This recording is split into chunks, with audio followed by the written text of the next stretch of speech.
Mike Humphrey of Keller Williams, WWOZ, Design Science, the Norton Records, the Numeral Group, Inkwell Press, Gulf South Travel Services, and Warwick Productions are helping make this conference happen.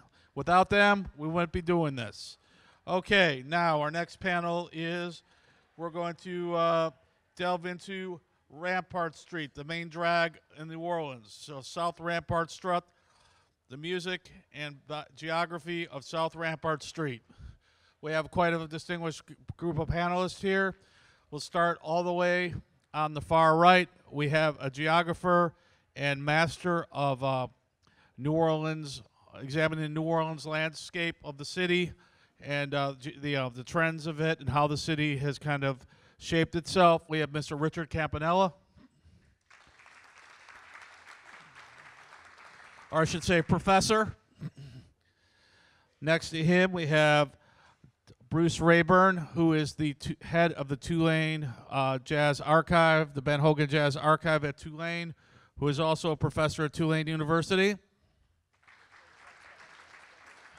who is also a drummer and besides playing, I believe played both with James Booker and I believe a little bit with R.L. Burnside.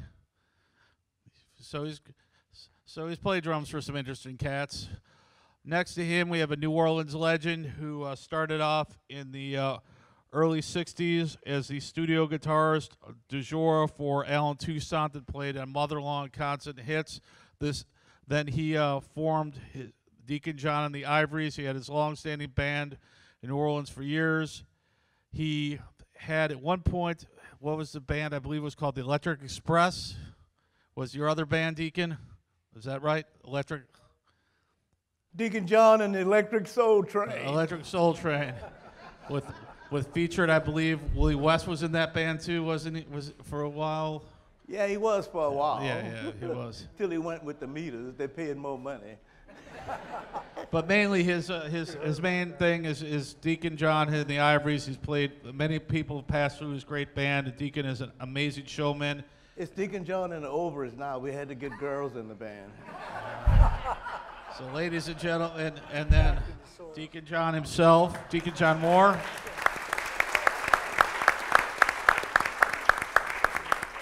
And next to him, we have a man who was really big in helping the music community after New Orleans. He was then a screenwriter on the Treme series, and he's a writer, been freelancing and also helping, played a big part in the Closer Walk NOLA interactive mapping project. This is Mr. Jordan Hirsch. And they're going to talk about the main drag, South Rampart Street. Thank you. And thank you, Ira, and thank you to the Stomp and all the production staff for getting everything together today. I wanted to start a little bit to tell you what a Closer Walk is. It's an interactive music history map at a closerwalknola.com. Check it out at the table across the way at some point this weekend. And what we're doing is we're looking at New Orleans music history geographically. We can walk around, see what's on your phone, what you're near, and so on. And this panel comes out of that work, was we're interested in what a geographic lens can do to inform our sense of New Orleans music history. And so no one better to start with than Richard Campanella to do that. Prolific author. You have a new one out this next week, right? Cityscapes of New Orleans. So, and richardcampanella.com has a ton of amazing articles, so read him as much as you can. And I wanted to start by asking if you could give us a sense of the neighborhood back of town of where the area that South Rampart Street runs through. What can you tell us about how that area was populated and how the geography of that place took shape? Okay, thanks. There's this very interesting relative geography that in this city that has its roots in physical geography, but affects urban geography and therefore human and cultural geography. And it is this notion that this town has a front and a back. The back of town would have been in that direction as you go out the hotel door. If you just continued there a couple of blocks, it was not a delineated formal area. What it referred to was a repercussion of a peculiarity of deltaic geography here, whereby the river formed this entire region, 50 miles to your east, 100 miles to your west. Everything here was deposited by the Mississippi River, lunging in different directions and then overtopping itself. So as it did, it dumped the majority of the coarsest sediments immediately and small amounts of finer sediments farther back. So if you repeat this over and over for 5,000 to 7,000 years, the areas closest to the river grow the highest, and the areas farthest from the river are the lowest, the exact opposite of what happens in most terrestrial landscapes where water carves down. So why is this relevant to our topic today? Before the technology was in place to drain those lower-lying back swamp areas, New Orleanians had really no choice but to build New Orleans on those higher, better-drained natural levees. So you are on the back slope of that natural levee right now. If you went back 300 years ago, just before the European arrival, about 1,000 feet in that direction, water would have inundated most of the year, so you would have had cypress swamp. Over here, it would have been muddy, but it would not have been swamp right here. So the city is established in 1718, and at the end of that first year, beginning of 1719, the first wave of Africans kidnapped out of the Senegambia region arrive here, and one of the first chores they're put to is cutting down the forest in this area. And so it's originally owned by Bienville, this area where you are right now, the founder of the city. It becomes owned by the Jesuits until 1763, until they're kicked out. And for the next 25 years, the Gravier family owns this area. If that sounds familiar, there's a Gravier Street over here. So in 1788, when the city is under Spanish domain, there's a terrible fire in the French Quarter. You probably know about this, the famous Good Friday fire.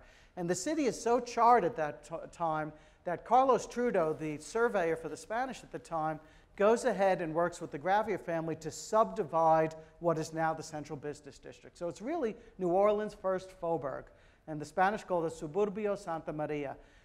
So it's at that time that the street grid that you are on right now is laid out. So that's the time when the agrarian plantation environment starts to become an urbanized one, although it takes a number of decades before houses are fully built here. This street here is Baronne. You go one back, and that was originally called Philippa Street, then Dryads, now it's O'Keefe. The next one after that is laid out probably around 1805, 1810. It's originally called Circus Street, and that is today's South Rampart.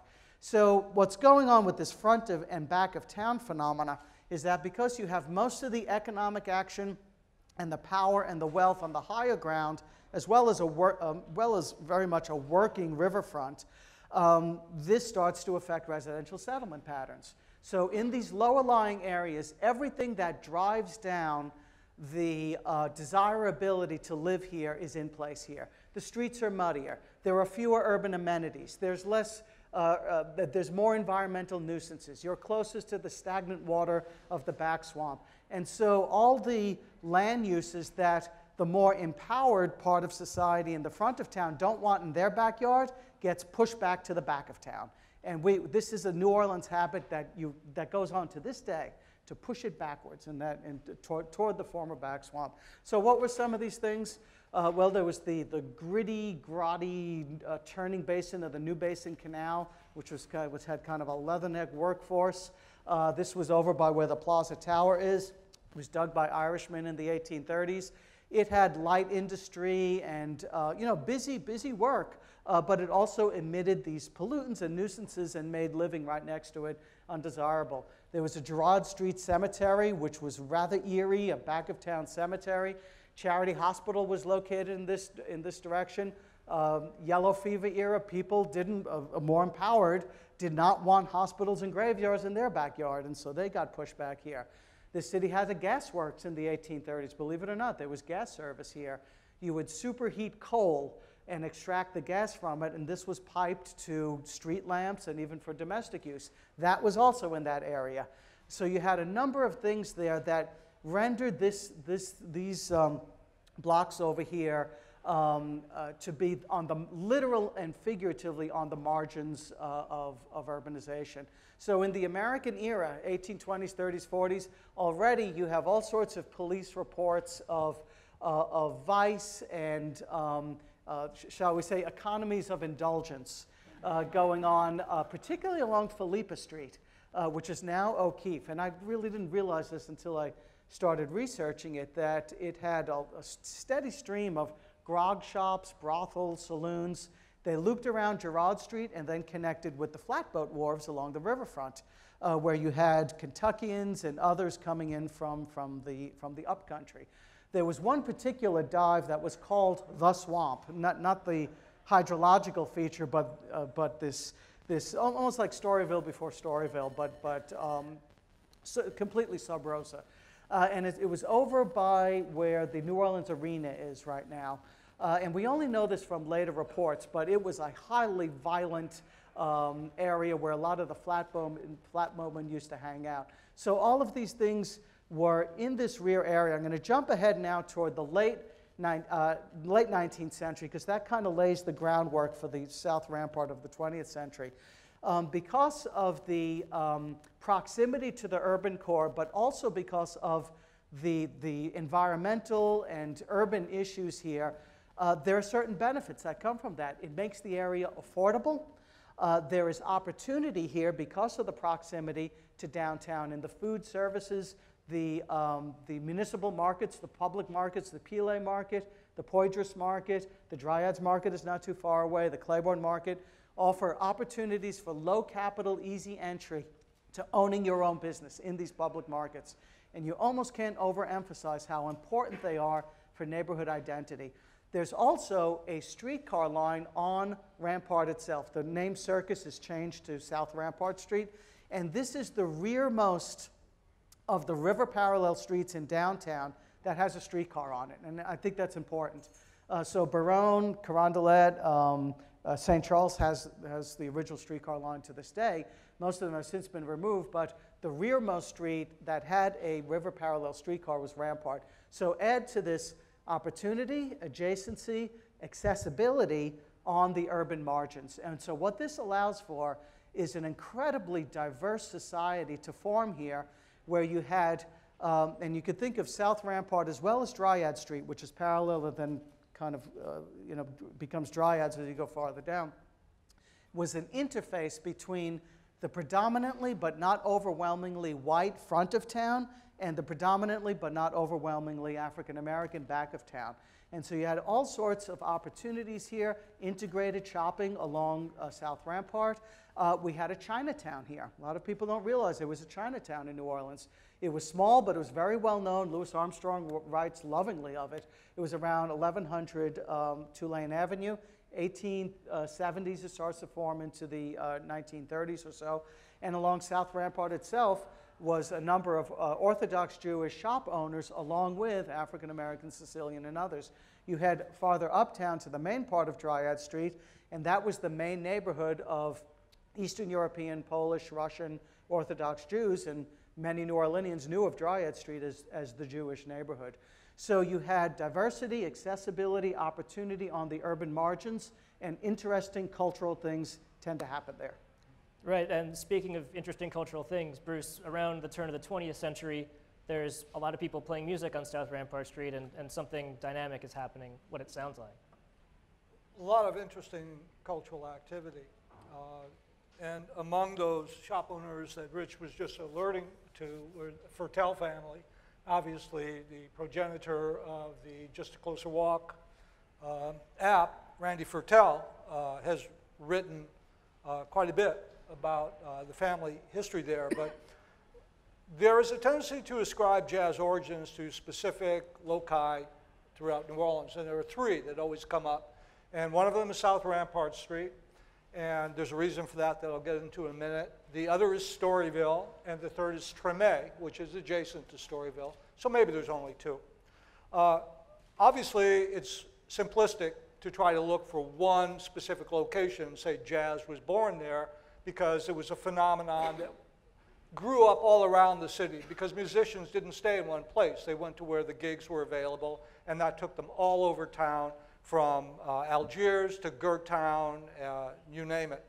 But when you look at the demographics of the origins of jazz, what you find is virtually all of the jazz musicians came from neighborhoods which were very much like what Rich just described, or could be seen as a crazy quilt settlement pattern, which placed, in spite of segregation, Creole families, Afro-French, Afro-Sicilian Creole families, our Bresch families, Latino, Hispanic families, African-American families, Sicilian families, Jewish families, living next door to each other in close proximity, which generated intimacy, obviously. So along South Rampart Street, in addition to dance halls like Oddfellows Hall, which we talk about the Eagle Saloon at the intersection South Rampart and Perdido, all the action in that building was on the third floor, which was for rent. It was the Oddfellows Hall. And John Robichaux played there with his orchestra. We have a wonderful poster from January 8th, 1900, where Robichaux is playing for the Young Men's Olympian Juniors. You might have heard of them. They've been going since the mid-1880s. A benevolent association. He's playing from 8 p.m. until 4 a.m. But this is also a site that's ascribed to Buddy Bolden. And so the entire spectrum of music making, from the polite to the profane, which would be the Bolden part, and also the jazz origins part, is present on South Rampart Street. What's interesting is to look at what's driving the market situation in that period, and it's definitely Bolden. So over the course of 20 years, John Robichaux goes from being the violinist and leader of a polite society orchestra playing for whites and Creoles to the leader of the house band at the Lyric Theater, which brought people like Bessie Smith and Ma Rainey and Salem Tut Whitney through New Orleans. The Astoria Hotel during the 1920s, for example, the Jones Collins Astoria Hot 8, one of the hottest recording groups associated with New Orleans, recorded in the Italian Hall on Esplanade in November 1929. This is an African-American and Creole band with a white clarinetist, Sidney Aridin, because they liked the way he played. And that gives you some insight into where New Orleans musicians were coming from. And the first session today with George Porter and others got to the heart of that too, which is, you know, New Orleans musicians like to play with other good musicians, and they don't want race getting in their way if there's any way around it. And so despite the risks, we find South Rampart Street is promoting this kind of intimacy, and we see it in the memoirs of Louis Armstrong, what it was like for a kid to start out on the street, work for the Karnofsky family, the Karnofsky Pawn Shop, the Morris Music Store, all on South Rampart Street, Cracker Jack Drugstore. If you need some gris-gris or some love candles, it's a place to go. So it's really a kind of mixture of all of these different groups, Sicilian, African-American, Jewish, some Irish as well. But what unites them all is the culture and the music that's being made, the opportunities for exchange and enjoyment of life, which has always been the sort of basic strategy for living in New Orleans. And then in the 30s, we get the WPA city guide calls South Rampart the Harlem of New Orleans. And you see Rampart Street show up in song titles and across the culture. And Louis Jordan's Saturday Night Fish Fry, it all takes place on Rampart Street, right? So Deacon, what is happening in the 40s when that song comes out? What's happening on South Rampart? What are some earliest memories of being in that area? Well, my mama never took me down there. I was only about 5 years old then. So, the memories I have from South Rampart Street were in my teenage and early 20s when I became a musician, but the only recollections I have of Rampart Street prior to that is maybe to go shopping at the National Shirt Shop to get Florsheim shoes, things like that. But my recollections of Rampart Street is primarily associated when I became a musician. One of the main reasons we went down to South Rampart Street was because of the tailor shops that were in abundance down there on Rampart Street. This is where most of the band leaders went to get their uniform, because back then you had to dress up to go on a gig, and most of the bands had tuxedo jackets, and they would get them tailor-made. So everybody in the band would have the same colored jackets, like Tommy Ridgely or Danny White or Sugar Boy or Deacon John. I went down there on the advice of the other band leaders. This is where you go to get your uniform. So we would have to take the whole band down there because the tailors would individually take our measurements and tailor-made the clothes and the colors. If you want a checkerboard tuxedo jacket, or if you want a plain red one. When I was a popular band leader, we had 6 sets of uniforms, so we'd have one for every night of the week if we chose. We'd come out, because the thing, when we go on a gig, that was the first question the musicians would ask me, what color coats we wearing tonight? We're gonna wear the blue coats. Tomorrow it's the red coats, then the yellow coats. But anyway, I became acquainted with Rampart Street shops, the tailor shops. And of course, there were other reasons I came there too. My dentist was on Rampart Street, Dr. Felton. His son is the head of the Firemen's Union right now, Nicholas Felton. But my dentist was his father, Nick Felton. And he had a dentist's office right above Portia's restaurant on Rampart Street, which is where the Eagle Saloon is now. That they had, and that was the best fried chicken in New Orleans, was Portia's restaurant. So after you got your teeth clean, you go downstairs and get some fried chicken to take home. And there were many popular restaurants down there. One of them was the Astoria Restaurant. Downstairs, after the demise of the Astoria Ballroom and all that, there was the downstairs portion called the Astoria Restaurant, and it was a live music hall in the back called the Plum Room. And Oliver and the Rockettes used to play there with Mr. G. Google Eyes was the MC and vocalist, and I used to go hang out there and sit in with the bands. And there was a barber shop, Dick's Barber Shop. This is where everybody went to get their due, and everybody went to get their haircuts and get their hair fixed, dyed, fried, and cut to the side. So Rampart Street was it was like a melting pot of African-American culture. It was like a place where all the cats meet. And to make it really significant, we had one-stop record shop. It was a record shop, and it was a record distributorship. And there was Professor Longhair used to work over there. It was one of the saddest moments in my life is to see Professor Longhair sweeping up the floors over there. It just made me cry to see the godfather of rhythm and blues in New Orleans sweeping up the floor. Hey, Fess, go get us some coffee, man. All right, yeah. And then that's where Big Chief was written, in the back room. Joe Santos had a back room with a piano in it, and Earl King used to hang out there with Curly Moore, and all of the popular artists would come in the back room, and Al Reed was there, and they composed songs while the artist was in the spot. And that's where Earl King came up with Big Chief. And guess who was the whistler on Big Chief? Was none other than Professor Longhair. Everybody thinks Professor Longhair was on Big Chief, but that was Earl King was the vocalist, but the best in town was Professor Longhair. So Professor Longhair did the whistlers, and he also played the piano. I was there when they recorded that at Cosmo Studio on Governor Nicholas Street.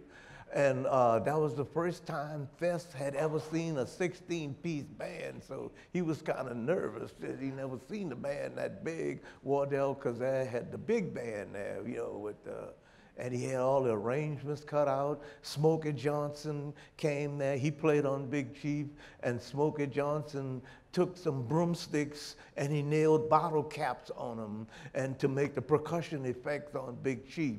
And Smokey Johnson was one of the most innovative and creative drummers I've ever met. Smokey Johnson had what he called a soul finger on the floor tum-tum. He would grease his finger with saliva and he just go whoom.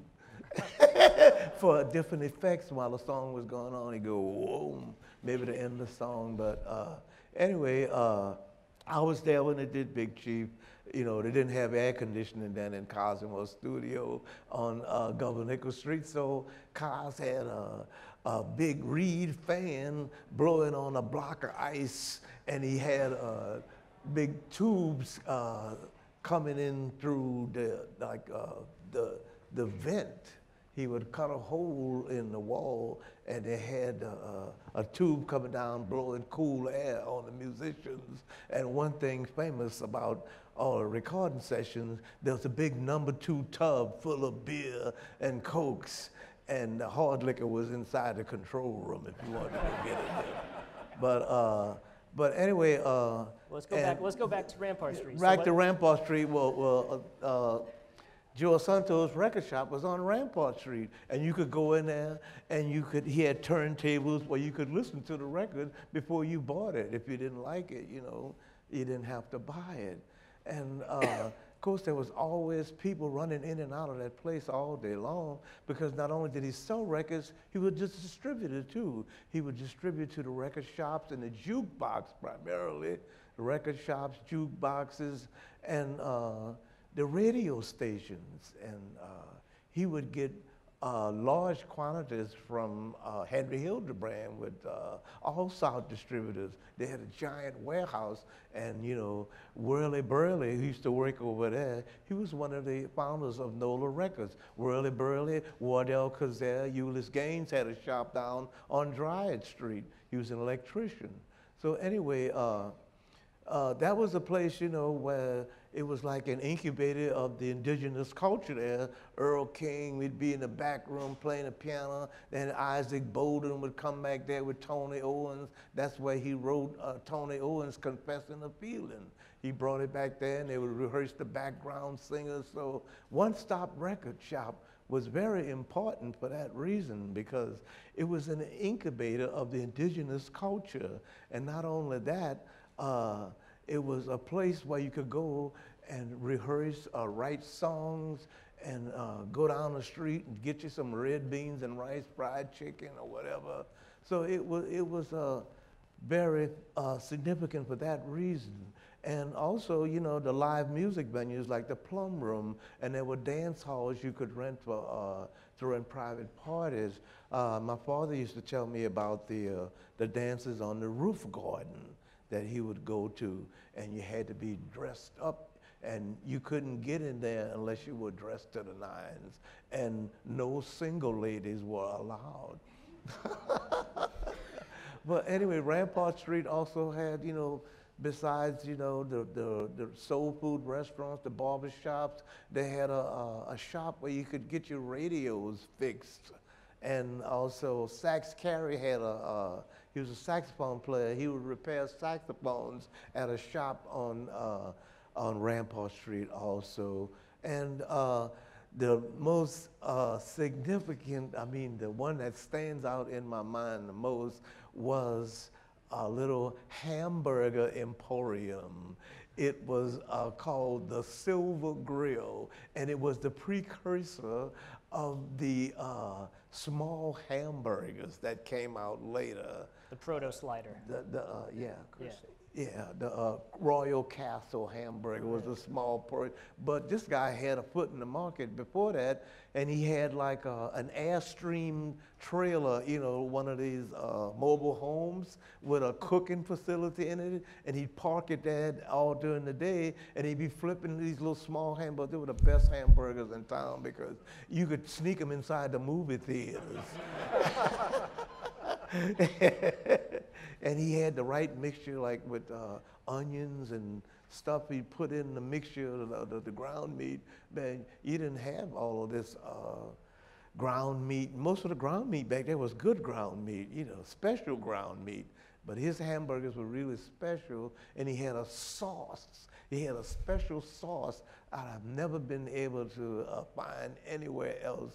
And he put that sauce on it and grilled it right in front there, and it was located right on a corner where there was a bus stop. So everybody would get on just waiting for the bus, get a hamburger, put it in your bag, bring it home, or go to the movie theaters like the Gallo or something, sneak your hamburgers in. We used to go to the Orpheum Theater. We had to go way in the nosebleed section because, you know, that was doing segregation, and we throw popcorn on the white people downstairs.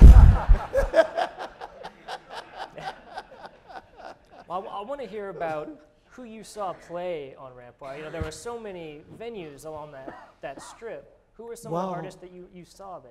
I didn't hang out much on Rampart Street. I hung out at the Dewdrop where all the action was. So by the time I got to hang out on Rampart Street, there wasn't much of a music scene on Rampart Street. It was mostly restaurants, tailor shops, and national shirt shops. And then there was a Florsheim shoe place, and there was a sporting goods place right around the corner. And many of my friends worked in these establishments because, you know, that was in the day when, you know, if you had a white-owned establishment, you better have some brothers working in there to draw the black trade in there. But most of my recollections of Rampart Street, you know, was like going to the tailor shops, going to the dentist, getting the fried chicken, visiting the restaurants, and maybe going to the plum room where I knew they had live music, because live music was kind of dormant at the time when I hung out on Rampart Street during the late 50s, early 60s. Also, another thing that drew me to Rampart Street was the numerous pawn shops where you could pawn a pair of shoes if you wanted to. You could pawn a suit. You could pawn cameras because they had a lot of value. You could pawn, if you had a nice tailor-made suit, well, you could go down there and pawn it and get you maybe $20, you know. The musicians go down there to pawn their musical instruments. I know Papoose, the guitar player with Fats Domino, he always had a guitar in the pawn shop. Fats had to go get it out so he could make a gig or go out of town. But that was a place, you know, where you could, Ernest Hollins with Danny White, he went in there and he bought a saxophone, because people are always pawning their instruments, and someone would leave it in there past the expiration date of the ticket, or you could sell a ticket to somebody else to go get it, and there was a way of you to make money selling your pawn ticket to someone who could go in there and buy the saxophone that you had on, because he would make money from the pawn, and he also made money selling you the pawn ticket. But I've heard many musicians who bought really fine instruments from the pawn shops on South Rampart Street. And a lot of guys, you know, would get their shoes, because, you know, if you had a pair of Florsheim shoes, Edmund caps, or had name brand shoes, well, all you had to do was go look in the window and see what size you needed, try them on, and it's a wrap on that. But, yeah, please. I just wanted to make a comment about the continuity of the services we're talking about, because, for example, the Morris Music Shop sold 78 records in the 1940s, the Bop Shop in the 700 block of South Rampart. The proprietor was Al Young, who was an A&R man for Imperial Records, and then One Stop. And the thing is, if you needed records, you would always go South Rampart Street. If you needed to pawn something, you would always go to South Rampart Street. The Little Gem Saloon went through many owners and many names. I decided, when this panel coming up, to do a little research on Pete's Blue Heaven, which was one of the later iterations, and originally on Poydras Street, and then ended up on South Rampart Street in the 400 block in what is now the Little Gem Saloon. And usually when it's listed, the only thing that's mentioned is that this is where Zulu would stop when they got off the barge, New Basin Canal. And so I went into Times-Picayune looking for information on it. And the only events I found were police raids and shootings, just all the time, and drunkenness. But it was an entirely black clientele. And so we're talking about, you know, this mixing of cultures and whatnot. But It's also important to remember that this was an area that was targeted by the police, that there were a lot of musicians from the 19-teens, like King Oliver and Armand Piron and Kid Ory, who were arrested for disturbing the peace, and what they were doing was playing music. And so in spite of all this sort of camaraderie that existed, because this was an area that was associated with people who of lesser economic means, it was also a target zone for police raids on things like loitering. You know, that most of the arrests made it Peace Blue Heaven. The term they use is loitering. Yeah, that was also a tool for incarceration of black people in a way to raise money from the bail bondsmen, because they had statutes like no visible means of support. So the cops would go into the bars, and if you couldn't produce a check stub to prove gainful employment, you got arrested for no visible means of support. Or, you know, for loitering, you know, guys like to stand outside and shoot the breeze. Well, hey, you loitering. And there were two things that destroyed the musicians that the police knew they could take advantage of: dope and pussy. So if you see all these musicians, you know, that's the continuity he was talking about. So you can bet it was somebody smoking some mugglers or snorting some snuff or whatever, and that was an excuse for the police to go in there and raid these places. Because I've been in some of the raids and some of the other bars in Central City, you know, and that's the thing they were looking for: dope and prostitution. And you didn't see much mixing of the races in those kind of neighborhoods, you know. And if you saw any white women there, they automatically assumed you're a prostitute. If you were riding in a car with a white woman, the police would stop you, and they would think you the pimp and she's the prostitute. And she said, well, I don't know him, I just picked him up, he was hitchhiking. And there's always this association of drinking and sex and jazz, or music, New Orleans music. They always come in three. Richard. I was just going to comment that not only was the policing activity concentrated here, but the police were actually located here in an extremely ornate building located right where the New Orleans Public Library is today. It was built in 1893, and it was this medieval-looking fortress with these turrets designed in kind of a Romanesque style. It had this tower that I think was over 100 feet tall, specifically for surveillance. And it had three functions. There was a local police precinct there. It was the criminal courthouse. The way you go to Tulane and Broad, you would go to this building. And then it was a number of other courts in there. And then it was also the Orleans Parish Prison. It had previously been in Tremé and Orleans. This is before it moved to its current location, 1890s and 1940 or so. So there was incarceration right there.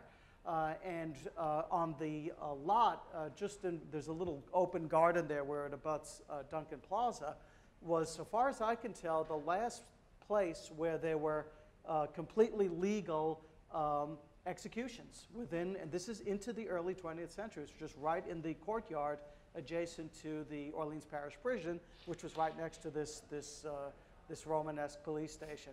Now take all that and go right across the street, across what is now Loyola. It was Basin, it was Saratoga. It's been a number of street name changes as well as widenings. And there was the largest black-owned building in the nation for a while, the Knights of Pythias Temple. Recently restored. There was a famous ballroom at the rooftop. The There's roof a garden, famous yeah. the roof garden. Yeah, Famous my father picture used up to go there there. that you've probably seen. And all inside were black-owned professional offices, insurance agents, lawyers. I'm not sure about doctors and lawyers, but so that's the sort of incredible diversity you have here. Also, you got to remember, where you saw the police raiding all these places and taking people to jail, there was a lot of graft going on. So if you had a bar and you was paying off the police, well, your bar patrons wouldn't get arrested. Or if you didn't pay off the police, they would get arrested. There was a whole lot of graft going on with the police, and you know, if you knew somebody, well, hey, maybe you could just pay him directly and he'd let you go and wouldn't put you in the paddy wagon. So, you know, despite all the legality that was around during the time to make it easier to arrest people, primarily African-American people, because they were used, you know, in the prison system for free labor. It's slavery by another name.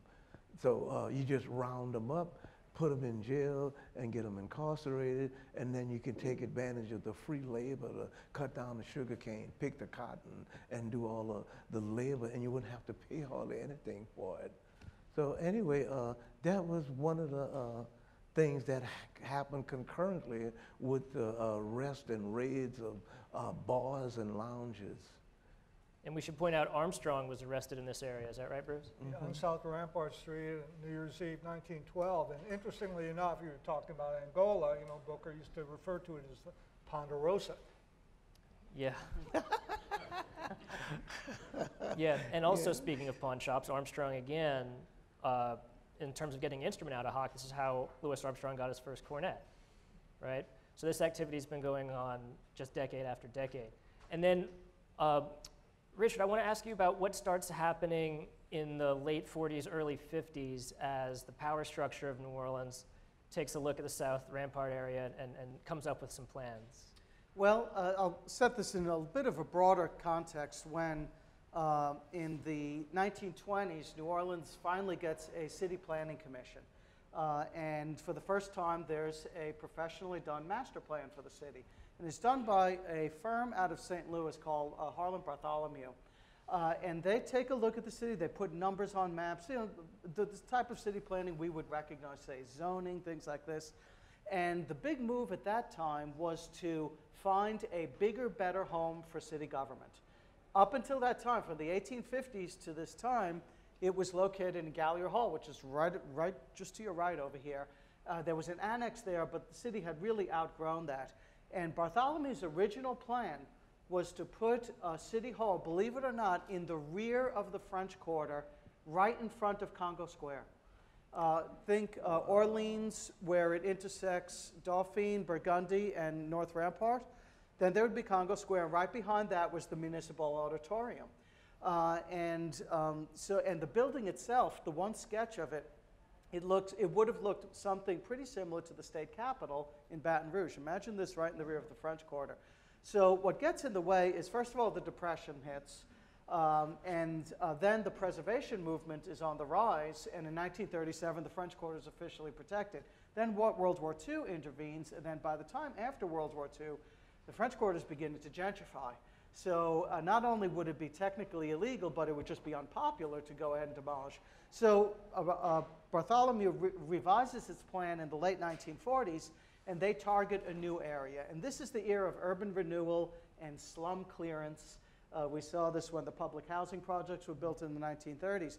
So the area targeted was the back of town area. That's exactly the culturally rich area that was viewed by the white power class as being an objectionable slum and a perfect place to relocate and modernize city government. And there's a term in geography called forward thrust capitals. Think Rio de Janeiro getting moved to Brasilia, okay?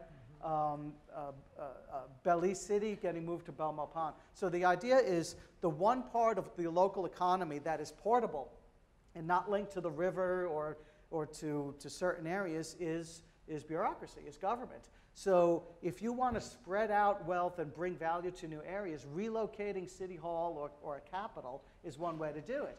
So the Brazilians found this empty tropical forest to put their capital, and Mayor Morrison, in this modernization era, targeted that back of town area, including Louis Armstrong's own birthplace. So coinciding with this era, he's also concentrating the different rail lines that were coming into the city, demolishing the old rail stations and unifying them, thus the Union Passenger Terminal. The Girard Street Cemetery is eliminated. The bodies are relocated elsewhere. LaSalle Street is widened. Loyola Avenue is created. And then between 1954 and 56, all those back of town neighborhoods were expropriated.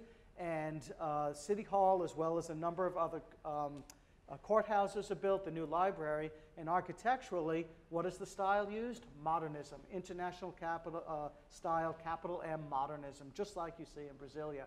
Another element that directly affects South Rampart is, you know, the Plaza Tower skyscraper, the one with the flat top, okay? That arose in 1965 at the same time that the International Trade Mart was being built. And both of those buildings used a new architectural engineering technology that changed the New Orleans skyline at exactly the time that the oil boom is occurring, and there's all sorts of investment from Houston here. And what it was in order to build a true modern skyscraper, you had to tap down beneath all this Mississippi River deposited alluvium and hit the Pleistocene suballuvial surface, which is kind of our bedrock. So what they did is couple together these pilings, and that allowed you to go deeper. Once that was proven, that gave new value to all of these 1- and 2-story 19th century blocks like South Rampart Street. You had air rights, okay? At the same time that these oil money is coming in here, and the preservation movement is gaining steam. So a lot of building owners are worrying that if they don't demolish their antebellum row house now, they're not going to be able to demolish it. So there's a wave of demolition to the point there's actually a moratorium in 1975. So some of them are hoping that their lot will be selected and they could sell out to a skyscraper, but others are demolishing to create parking space for this. This is also the era of white flight, middle-class divestment, and so unfortunately the South Rampart corridor is hit by all of these, and something like 80 or 90% of its built environment is wiped away. Yeah. And we're going to open it up to questions here, so I think it's getting to be that time. Does anyone have anything to ask? I want to ask Deacon something. The scene at the One Stop. So when Wardell Kazare and Senator Jones and these guys are on South Rampart, this is after the golden era, right? This is like, they're there like 63, 64, 65, and so on. Is that right? Well, what do you consider the golden era? Well, whenever you were playing, obviously. No, I guess what I'm wondering is... I think it was happening concurrently with the golden era of rhythm and blues, a la Alan Toussaint and Earl King. And, Surely. You know, this happened, you know, after Fats Domino and, you know, Dave Bartholomew. In comes a Who, none other than Alan Toussaint and Huey Smith. And a lot of other elements came into rhythm and blues, you know, after the post-World War II rhythm and blues, the great heyday of, you know, Fats Domino, Lloyd Price, and all of those people. But this is the wave that came after them, you know, in the 60s. And One Stop was one of the places, as I explained, you know, why it was, you know, because the place where everybody could hang out and had a piano in the back room, and you could get Joe Rafina hung out over there. He knew John Santos. They had a distributorship, and it was a catalyst, you know, to produce phonograph records. Right. So that's why, you know, it came, you know, I don't know if you call it after the golden days, because I think rhythm and blues was still having a golden age, except it were new people involved now. Fair enough. know. But in other words, it was happening as the demolition was going on. As demolition was going on. That community was holding itself together. During that time, you know, Cosmo Studio was in the French Quarter. He had moved from Rampart Street, and you know, there were lots of sessions going on. I was on a lot of them, and this happened in the early 60s, mid 60s. That's when all of this activity was going on. That was still, in my opinion, the golden age of rhythm and blues. Yeah, fair enough. It just took on a new shape with new producers, and then here comes Harold Baptiste, Wardell Kazare, Nola Records. But all that was happening, you know, during the 60s and maybe early 70s. But that period, you know, to me is still the golden age of New Orleans rhythm and blues, because look at all the chart records you had out during those days. You had Mr. Big Stuff, you had Mother-in-Law, Tainted the Truth, Aaron Neville's Tell It Like It Is, It's Raining, Lee Dorsey's, all that stuff happened during the 60s. I know because I played on all those records. About 80% of the minute catalog me playing the guitar with Chris Kenner, Benny Spellman, Irma Thomas, Ernie Cato, Escarita, and all of that revolved during that same period. And also, you got to look a little further uptown and see where the other incubator was, the Dewdrop. Because the Dewdrop was another incubator because you had a nightclub rather than a record shop, you know, involved. And the nightclub was a one-stop place. I mean, I could talk for hours about the Dewdrop. But it was also a place where, you know, it was an incubator of the indigenous culture because most of the proponents, they hung out there and played there, and they had a hotel upstairs, a restaurant, they had a barber shop, you get your hair done, and they had a whole bunch of restaurants and other nightclubs in the same neighborhood.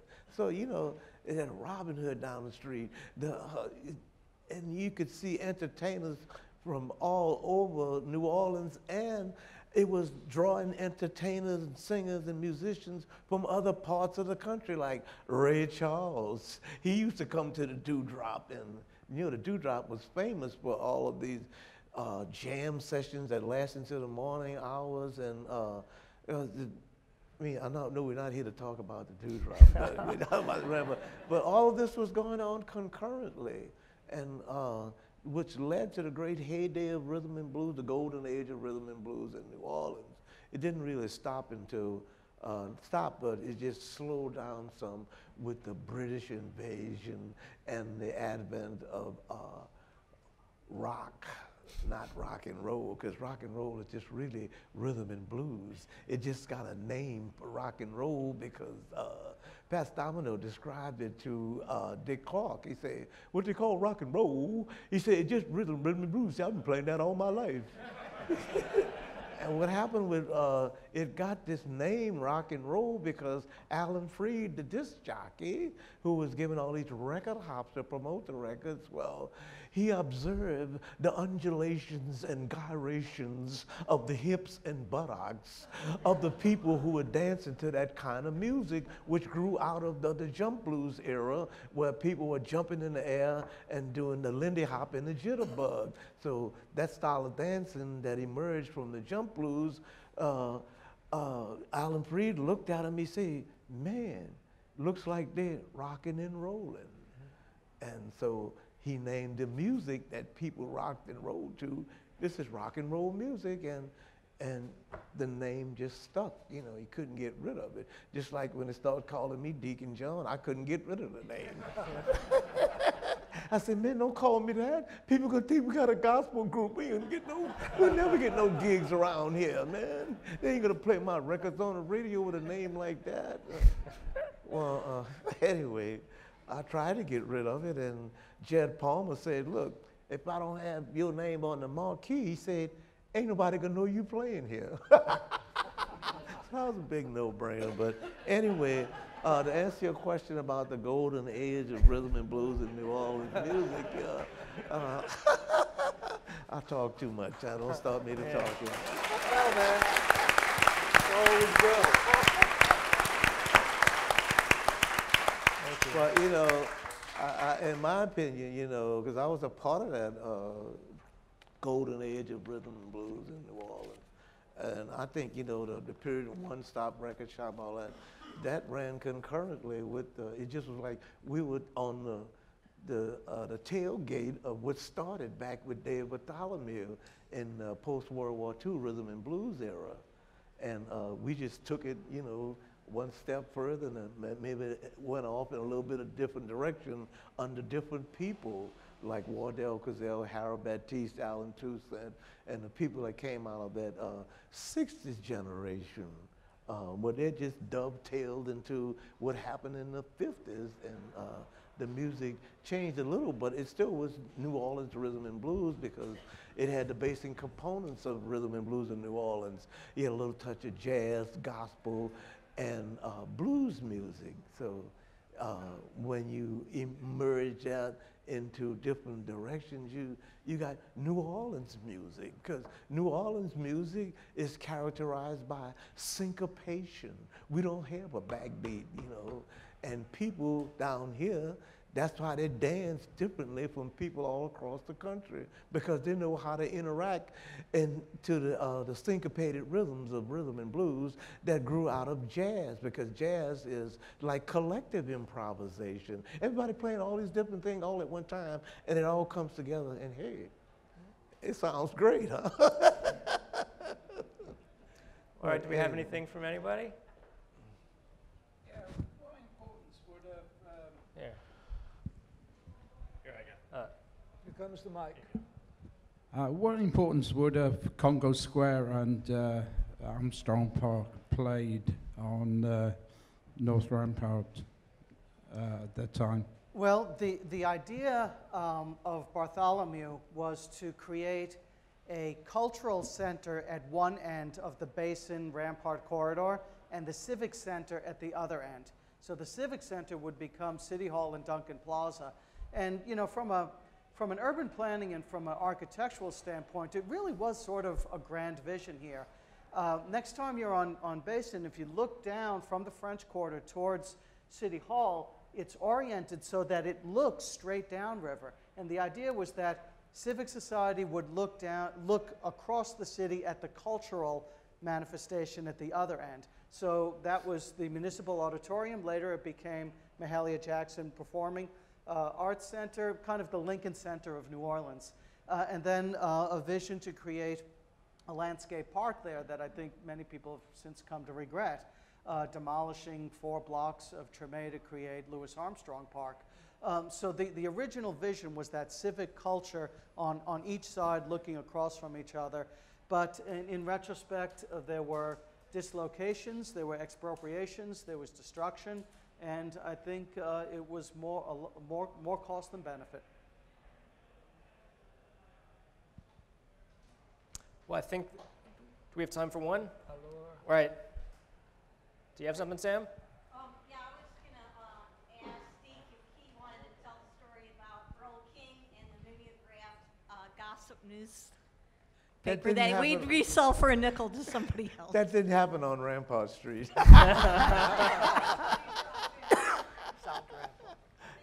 remember Earl and Stroll telling me that story.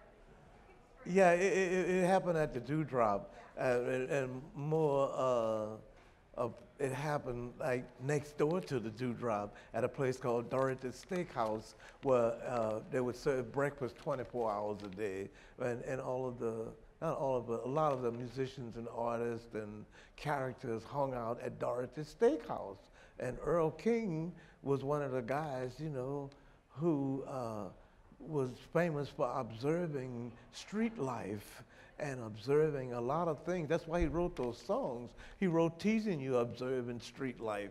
She just teasing you. But anyway, Earl King had a newspaper. It wasn't a rag like you see the Times-Picayune, but it was handwritten on paper. And this is before they had copy machines. So Earl King would handwrite this, and he would tell the stories of all the stuff that's going on in the Dewdrop area from week to week. And he had a weekly edition that came out. I forgot the name of the paper, but anyway, it was like something he would write on a few pages of this, handwritten. And he would do illustrations, because Earl was also an artist too. But anyway, Earl would write stories about what's going on in the rooms in the Dewdrop, who's making love to who, and what's the latest going on in around the cultural mecca we call the Dewdrop. And you get to pay to look at it, right? You get it for like 10 minutes or something? Well, they didn't have, you couldn't make copies because they didn't have copy machines, so Earl King would charge you a quarter to read it. But then he would take it back. Yeah. And then after he get through reading it, he'd take it back, and if somebody else would read, charge them a quarter. And then everybody would get all of these stories about what's happening in those rooms up there. And I think Earl used to drill holes into the doors and be peeping and see what's going on in the rooms in the dewdrop. We will leave it there for now. Thank you so much to Richard Campanella, Bruce Rayburn, and Deacon John Moore.